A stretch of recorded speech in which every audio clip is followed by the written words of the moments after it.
જય જોહાર, જય આદિવાસી, જય ભીલ પ્રદેશ।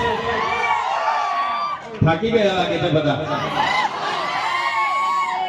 આજના 32મા આદિવાસી સાંસ્કૃતિક મહાસંમેલનમાં રાજ્ય કક્ષાના કાર્યક્રમમાં ઉપસ્થિત સમાજના તમામ વડીલો, યુવાનો, માતા બહેનો, તમામ ભૂલકાઓ,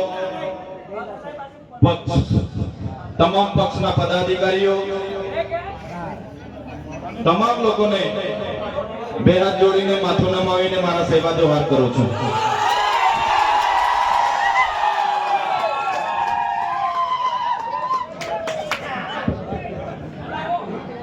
સાથીઓ,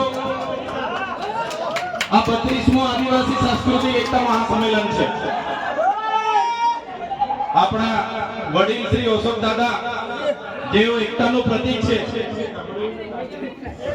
ભાઈને તમારે સાંભળવાની તો વ્યવસ્થા બનાવી રાખજો। એક દિવસ એકતા પરિષદનો મંચ છે। તમને તમારી ચાહના ને તમારી ભાવનાને સૌ દાદા માન આપે છે, એનો મતલબ નહીં કે કોઈ વ્યવસ્થાનો ભંગ કરી મિત્રો। અહીંયા ઉભા પર તમને જોવા તેને સંભળાશે, ત્યાંથી પણ સંભળાશે। એની જે ભાવનાઓ છે, દાદાની જે ચાહત છે, નો ડાઉટ આપણા યુવાનોમાં હોવી જોઈએ, પણ એની વ્યવસ્થા ભંગ થાય એવી ભાવનાઓ ના આવવી જોઈએ।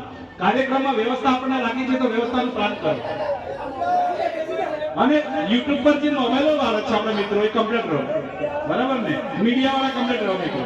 જ્યાં બહેનો અને બાળકો ઊભા છે તો કોઈ વ્યવસ્થા ભંગ ના કરે। દાદા આપણે વચ્ચે ઊભા છે તો આપણી વ્યવસ્થા કમ્પ્લીટ રાખશો। એમને શાંતિથી સાંભળો, ફૂલ ભરપૂર સાંભળો। જો આ વ્યવસ્થા બનાવી રાખશો, સહયોગ કરજો આયોજન સમિતિના આપતાઓને મારી નમ્ર વિનંતી છે।